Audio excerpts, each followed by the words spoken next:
इस भारतीय कहानी में हम एक गरीब किसान के भाग्य के बारे में सीखते हैं, जो गरीबी में जी रहा है और उसके पास लगभग कुछ भी नहीं है। उसे अपना सब कुछ अपने पड़ोसी साहूकार को देना होगा। जब उसे एक दुर्लभ जादुई सीख दिया जाता है, जो उसकी हर इच्छा पूरी करेगा, तो लालची अमीर आदमी को पता चल जाता है। बेशक पड़ोसी तुरंत हार की ताकत का फायदा उठाना चाहता है।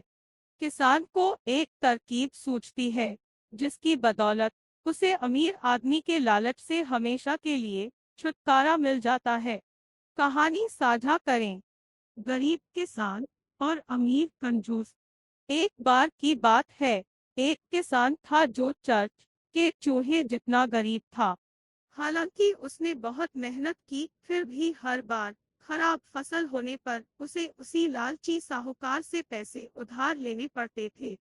एक वर्ष एक प्रचंड तूफान से गेहूं उड़ गया। दूसरी बार घने काले बादल खेतों के ऊपर इकट्ठा हो गए और एक भयानक तूफान ने फसल को बहा दिया। ओलावृष्टि से खेत पूरी तरह बर्बाद हो गए। जब आखिरकार एक अच्छा साल आया और फसल प्रचुर मात्रा में हुई, तो गरीब किसान ने लालची बूढ़े आदमी पर इतना पैसा बकाया कर दिया कि उसे न केवल उधार लिया गया पैसा वापस देना पड़ा, बल्कि फसल का बचा हुआ हर टुकड़ा भी वापस करना पड़ा। अंत में इससे वास्तव में कोई फर्क नहीं पड़ता कि यह एक अच्छा वर्ष था या एक बुरा। किसान हमेशा गरीबी में रहता था, जबकि साहूकार और भी अमीर होता जाता था। फिर एक रात किसान को एक बहुत ही अजीब सपना आया। बुद्धिमान राजा राम उसके पास सपने में आए और कहा, यदि आप धन पाना चाहते हैं तो आपको मेरी सलाह लेनी होगी। जब किसान की नींद खुली, तो उसने राजा राम को ढूंढने और उनसे मदद मांगने की ठान ली।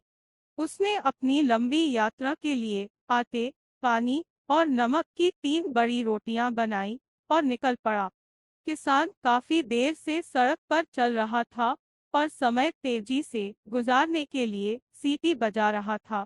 तभी अचानक उसकी नजर एक लंबे पतले साधु पर पड़ी। उन्होंने उन्हें अपनी एक रोटी दी और पूछा,